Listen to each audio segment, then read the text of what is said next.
Trey Graham, and you're watching Fringe and Purge, the video edition. It's Friday, July 21st, and I'm down at the Warehouse Theater Complex, where in just a couple of hours, Daniel Burkholder and Jonathan Mattis, a dancer and a musician, respectively, are going to start a project they called Unmapped. It's a 24-hour dance and music thing, improvisational thing, and it's going to start at, well, they can't quite seem to agree.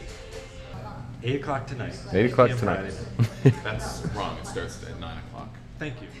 9 o'clock tonight. It Show is. starts at 9 o'clock tonight. It is, after all, an improvisational show. So Right. improvise the start if you We like. don't know quite when it'll start. I'll be starting earlier, but the show starts at 9. Burkholder and Mattis say the point, or at least one of the points, is to find new places to go, to test the limits of their ability to invent.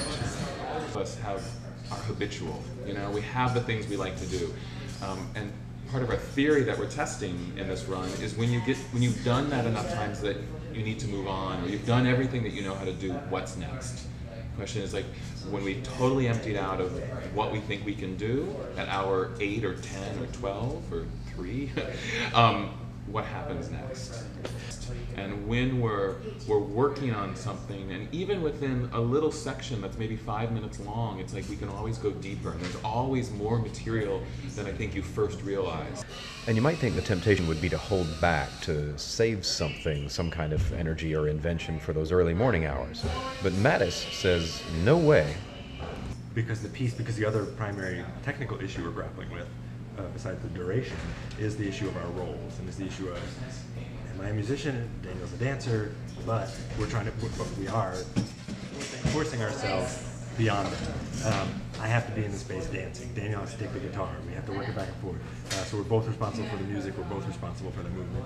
I mean, we have rehearsed, and we've rehearsed quite a bit. I mean, that's one of the kind of myths about improv. You've got to rehearse it, or it's just kind of dribble. You know, I mean, it's a skill that you need to develop.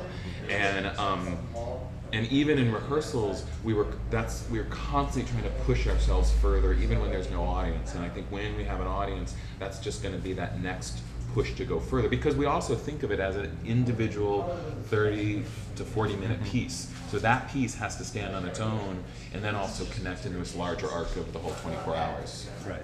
But I think given the amount of studio time we've had so far, we've kind of reached a plateau. Where if we had, maybe 10 more hours of rehearsal space, I don't think I'd be a better dancer 10 hours of rehearsal. But stage time is different from studio time. And I think that the process of doing this so many times consecutively is going to push us to a different level. We're starting at a point that I'm confident enough that we're actually going to do the show, but I think where we're going to get to is someplace that we haven't seen yet. I think in one sense, if at 5 o'clock in the morning or 6 o'clock tomorrow morning there's nobody there, we're still doing the piece for ourselves, and we're still learning, and we're still pushing ourselves. But any kind of performance, and I think especially an improvised performance, the presence of the audience adds a different kind of energy. Yeah.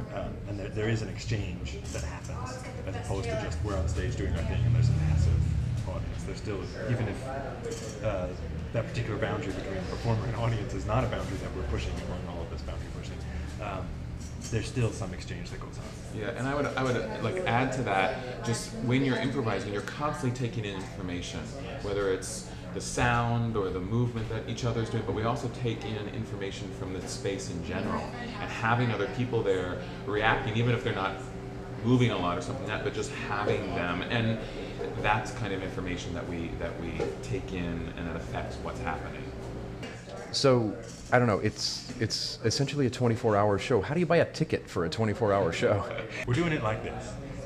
You buy a ticket, it's a pass for any of the shows in hours 1 through 23. You can come and see us once, you can come and see us 20 times, and please, we encourage people to come back and see how the piece is progressing. The final hour, to see hour 24, that's a special ticket, because we're going to be delirious and insane, and who knows what's going to happen, and that you got to buy tickets. Daniel Burkholder and Jonathan Mattis, they're performing Unmapped tonight, 9 o'clock p.m. at the Warehouse Performing Arts Complex down on 7th Street opposite the Convention Center. It's the only chance you're going to have to see it, but it runs for 24 hours, every hour, on the hour, so get yourself on down here and get your fringe on. I'm Trey Graham for the Washington City Paper. Thanks for watching.